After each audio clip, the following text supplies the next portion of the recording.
Assalamu alaikum competitive scholars.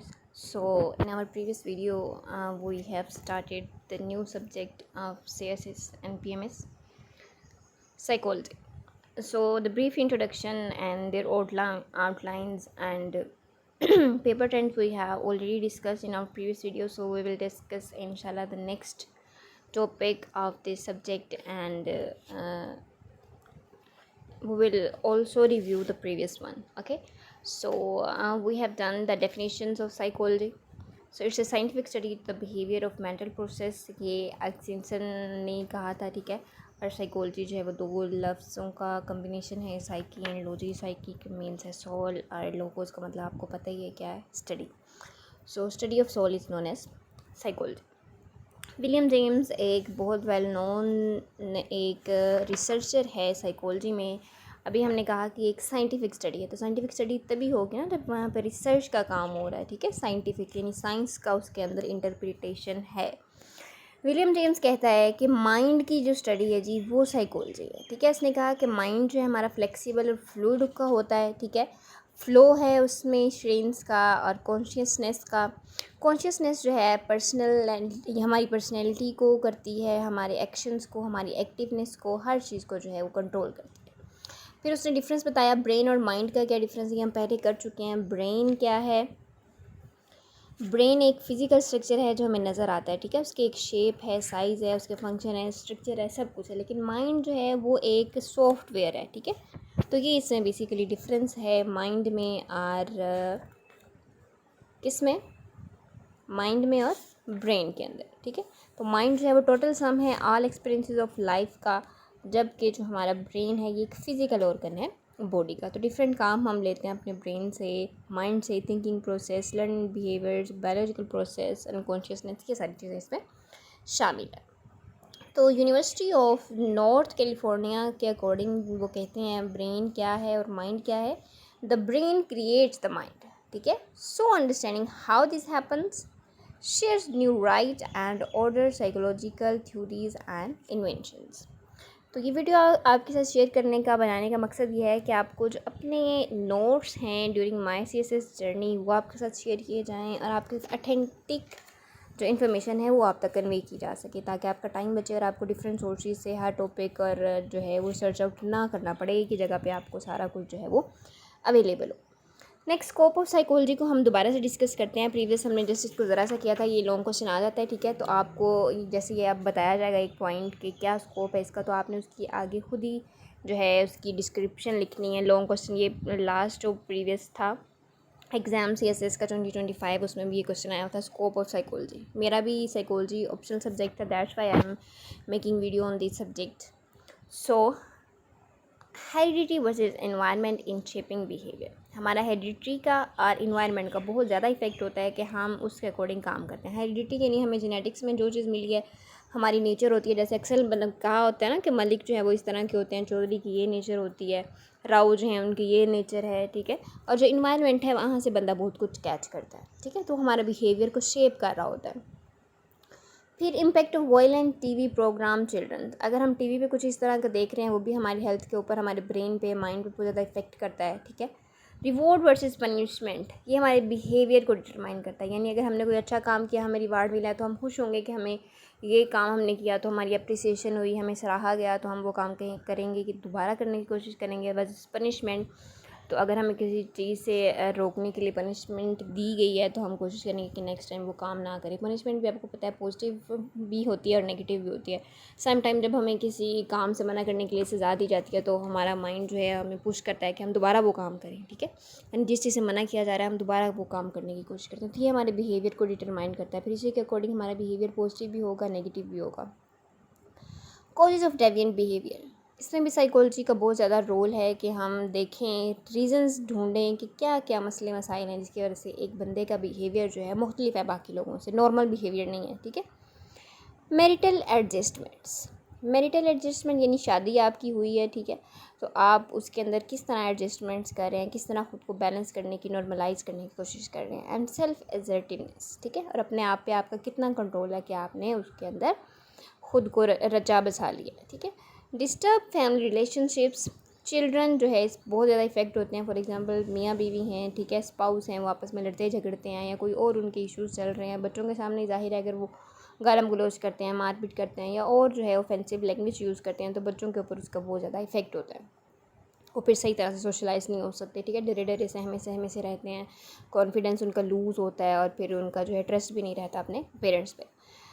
7th है social and cognitive कंपेरेंस। Cognitive का word जहाँ पे भी है इसका मतलब क्या है कि ये ब्रेन के साथ रेलिवेंट है चीज़, ठीक है। तो सोशल एंड कोग्निटिव कंपेरेंस जो है एडोलसेंट की वो इफेक्ट होती है development of specially in dual career formation. 8th point is propaganda and psychological warfare. इसके अंदर बहुत इंपॉर्टेंट है सेल्फ एजर्टिवनेस, अभी हमने बात की कि हमारा खुद पे कितना कंट्रोल है। Predicting and modifying human behaviour to improve lifestyle. Rehabilitation आपको पता है मुख्तलिफ रिहैबिलिटेशन सेंटर्स होते हैं, ठीक है। जैसे फॉर एग्जांपल अगर ब्रेन की बात करें, जैसे आपको समझ लें आम अल्फाज में समझ लें कि पागल खाना है, जहाँ पे वहाँ पे लोगों को एडमिट रखा जाता है, प्रॉपर उनकी ऑब्जर्वेशन की जाती है 24 घंटे, ठीक है, तब तक रखा जाता है जब तक वो ठीक नहीं हो जाते, प्रॉपर उनको जो है उनके साइकोलॉजिकल जो है वो ट्रीटमेंट्स होते हैं, बाकायदा उनके सेशंस होते हैं, थेरेपीज़ होती हैं, तो सब कुछ देखते हुए जो है फिर उनको ट्रीट किया जाता है। ऐसे ही जो ड्रग्स लोग लेते हैं या कुछ और हैं तो उनके अगर हम आदत ये छुड़वाना चाहते हैं तो उसके भी रिहेबिलिटेशन सेंटर्स होते हैं, तो ये सारा उससे रिलेटेड है।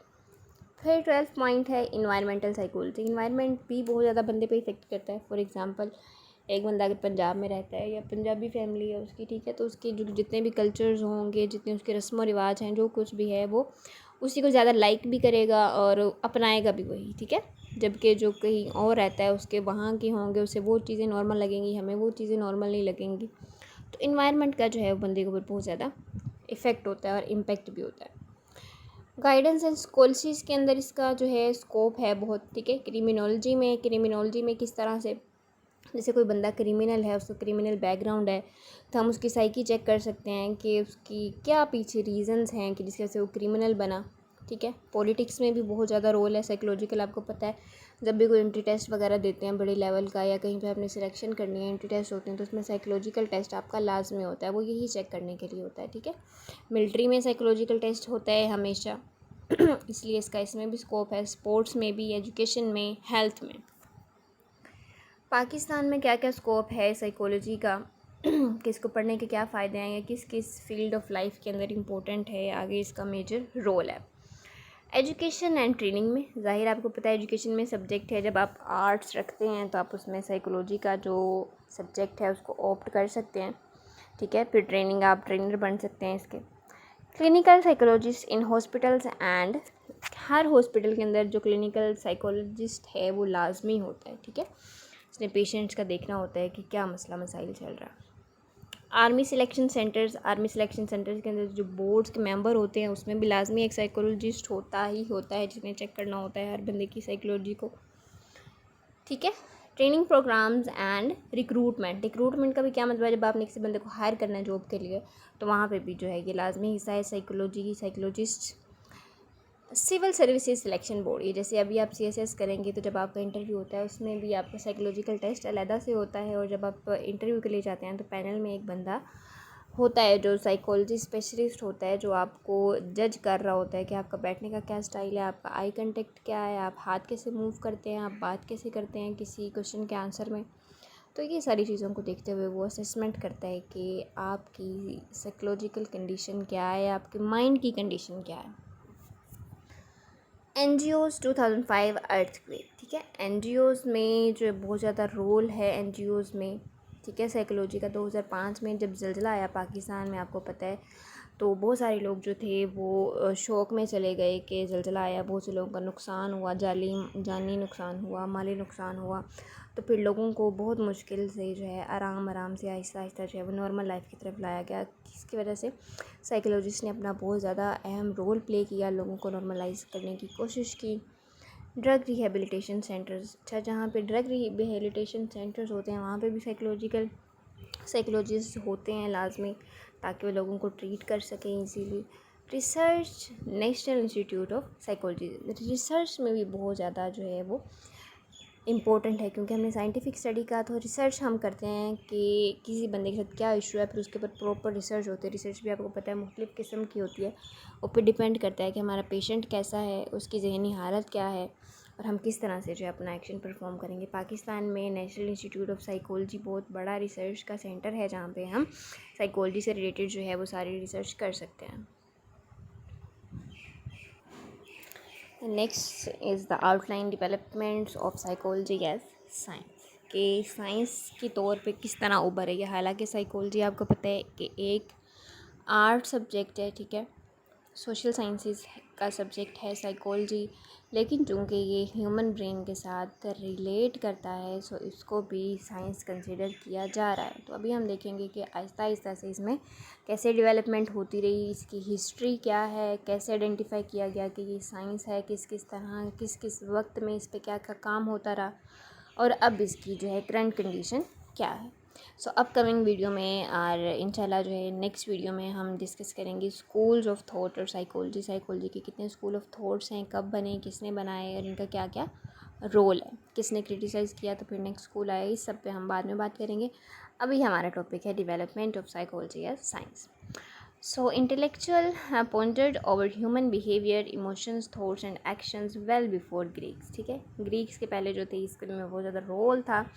फिर क्या हुआ जी, 1874 के अंदर विलियम वुंडन, ये हमने पढ़ा था प्रीवियस वीडियो में भी कि ये फादर ऑफ मॉडर्न साइकोलॉजी है विलियम वुंडन। तो इसने अब एक बुक राइट की जिसका नाम था the principles of physiological psychology, ठीक है। इसमें उसने बताया कि इंट्रोडक्शन ऑफ साइकोलॉजी, इसके डिसिप्लिन्स, इसका रोल, इसका सारा फंक्शन। फिर फॉर्मल बिगनिंग कब हुई साइकोलॉजी की, 1879 में, ठीक है, 1879 में।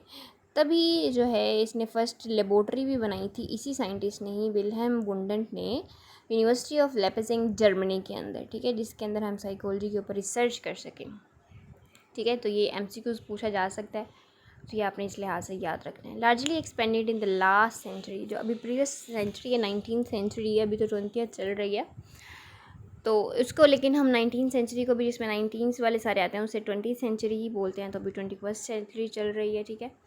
American psychological association recognize 1979 as psychological centennial years, यानी उसने कहा कि इसके अरूज का वक्त था, उन्होंने कहा अमेरिका ने। तो अभी हम आहिस्ता आहिस्ता देखते हैं कि 5000 BC में क्या हुआ, ट्रिपनिंग हुई, एस्केप ऑफ ईवल स्पेक्ट्स आने लग गए, ठीक है। लोगों ने कहा कि ईवल जो है वो इंसान के साथ साथ चल रहा है। फिर 430 BC में हिपोक्रेट्स साइंटिस्ट था, इसने कहा कि 4 टेम्परामेंट्स हैं किसी भी इंसान की पर्सनैलिटी के, जो उसके साथ बिलोंग करते हैं, कोलेरिक, मेलानिक, सैंग्विन एंड फिलोमेटिक, ठीक है। फिर 1637 में डेस्क्रेट एक था, मुस्लिम फ़िलोसफ़र था, मुस्लिम ही वेस्टर्न फ़िलोसफ़र था। उसने कहा कि एनिमल जो हैं उसके जो मुख्तलिफ़ फंक्शंस हैं वो किस तरह से इवॉल्व होते हैं और फिर आगे गो थ्रू होते हैं। 1890 में जॉन लॉक वेस्टर्न फ़िलोसफ़र था, ये भी पीछे पॉलिटिकल फ़िलोसफी का हमने चैप्टर पढ़ा है ना, सब्जेक्ट पढ़ा है, तो उसमें सारे भी थे ये सारे एजुकेशनलिस्ट। जॉन लॉक ने कहा कि इंसान जो है वो जब पैदा होता है वो बिल्कुल एक ब्लैंक स्लेट होता है, जिसके लिए उसने वर्ड यूज़ किया ग्रीक के अंदर टैबुला रोसा, कि वो एक बिल्कुल जो है ब्लैंक स्लेट होता है। फिर वक्त के साथ साथ उसके इन्वायरमेंट के साथ साथ रहन सहन के साथ साथ जो है वो उस ब्लैंक स्लेट के ऊपर जो है आहिस्ता आहिस्ता सब कुछ लिखा जाता है, यानी फिर आहिस्ता आहिस्ता वो सीख लेता है अपने माहौल के साथ रहते रहते। फिर 1879 में अभी हमने पढ़ा विल्हेम वुंडन ने क्या कहा, प्रिंसिपल ऑफ साइकोलॉजी लिखी उसने, फर्स्ट लेबोरेटरी बनाई उसने रिसर्च के लिए, ठीक है, जिसमें उसने 1895 में फिर फोकल इंस्टिंक्ट मोड को भी बताया। और 1870 में क्या हुआ, फिनोलॉजिकल जो था इवोल्व हुई गर्ल्स की। फिर 1900 में क्या हुआ, सिग्नेचर फिर और साइकोलॉजी जो है इवोल्व हुई। 1904 के अंदर जो है जॉन पॉलोव तो जो था उसने कहा कि डाइजेशन के ऊपर काम किया। फिर 1905 में मैनी जो थे साइकोलॉजिस्ट थे, उन्होंने कहा मेमोरी के ऊपर काम किया कि इंसान की मेमोरी जो है वो किस तरह होती है, short term memory, long term memory, उसके क्या इफ़ेक्ट्स हैं, किस तरह वो इवॉल्व होती है और किस तरह जो है वो कोई बंदा उसको रिटेन रख सकता है। 1920 में फिर गेस्टाल्ट साइकोलॉजिकल उसने दिए अपने पोस्टुलेट्स। उसके बाद 1924 में जॉन बी वॉटसन ने अपनी पब्लिश कराई बुक बिहेवियरिज़म के ऊपर उसने काम किया। फिर 1951 में कार्ल रोजर्स, ये सारे वही हैं जो अभी हमने पीछे पढ़े हैं, ठीक है। इसने क्लाइंट सेंटिनेंटल थेरेपी पे इसने कहा कि हम जो है थेरेपी के ज़रिए इंसान को जो है वो बेहतर बना सकते हैं उसकी साइकोलॉजी के ऊपर काम करके, जिसे ह्यूमनिस्टिक अप्रोच उसने बताया। फिर 1953 में B.F. स्किनर है, उसने बिहेवियर पर्सपेक्टिव दिया साइंस और ह्यूमन बिहेवियर का, कि साइंस और ह्यूमन बिहेवियर आपस में किस तरह इंटर रिलेट करती है। 1954 में मास्लो था, ठीक है, उसने थ्योरी दी। आपको पता है कि मास्लो की थ्योरी किसके ऊपर है, नीड के ऊपर, ठीक है। मास्लो हायरार्की ऑफ नीड्स बहुत इंपॉर्टेंट इसकी थ्योरी है, जिसमें उसने बताया कि इंसान की जो है वो बुनियादी कौन कौन सी ज़रूरत होती हैं, ठीक है, जिससे उसने कहा कि ये सारी क्या हैं, इंसान की बुनियादी ज़रूरियात हैं, इंसान की साइकी है।